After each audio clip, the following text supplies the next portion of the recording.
Bonjour à tous. Aujourd'hui, 3 juin 2024, près de 80 ans après le débarquement des Alliés en Normandie. Un exercice tout à fait exceptionnel a eu lieu à 40 ans hier dans la Manche. La foule s'est pressée en bordure de la Purple Heart Lane. C'est là que s'est déroulée la démonstration d'assaut aérien assurée par la 101e division aéroportée américaine Airborne pour le 80e anniversaire du débarquement en Normandie. L'événement était une première en Europe.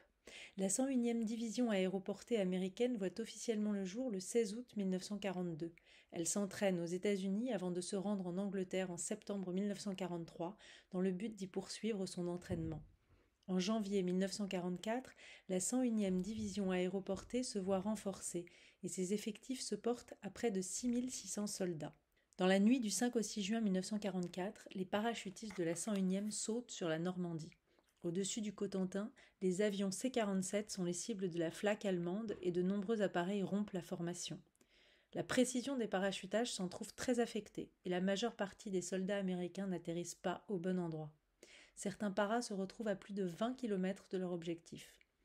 Mais ces erreurs de parachutage désorientent également les soldats allemands qui entendent l'ennemi partout et de tous les côtés. Terrorisés, la plupart des éléments de la Wehrmacht se replient face à ses adversaires.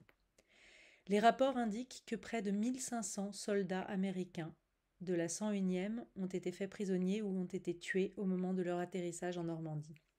Pendant près de 3 semaines ensuite, la 101e division aéroportée est restée sur le front normand. Début juillet, elle reçoit l'ordre de rentrer en Angleterre dans le but de préparer une nouvelle vaste offensive, l'opération Market Garden. Dans les commémorations auxquelles nous assisterons cette semaine, la guerre devient un spectacle. Et pourtant, pour ceux qui la mènent, elle n'en est pas un. Cette même division, la 101e, a déjà été déployée en octobre 2022 à 5 km de la frontière entre la Roumanie et l'Ukraine. Cette année commémorative ne peut pas être un spectacle commémoratif comme les autres. D'abord parce qu'il s'agit des 80 ans et qu'il est plus que probable que les derniers témoins directs disparaîtront avant de fêter les 100 ans du débarquement. Ils ont été nombreux encore cette année à faire le déplacement d'outre-Atlantique. L'un d'entre eux a 107 ans.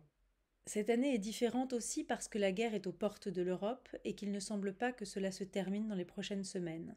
Enfin, parce que nous sommes en pleine élection européenne et qu'il est frappant de voir que certains candidats voient les enjeux sécuritaires ou militaires actuels avec beaucoup de désinvolture, de cynisme ou d'appel à la haine, comme c'est le cas de ceux qui organisent des soirées de boîtes de nuit en demandant aux gens de, je cite, « faire du bruit pour Gaza ». Sur ce, bonne commémoration et bonne semaine sur RCJ.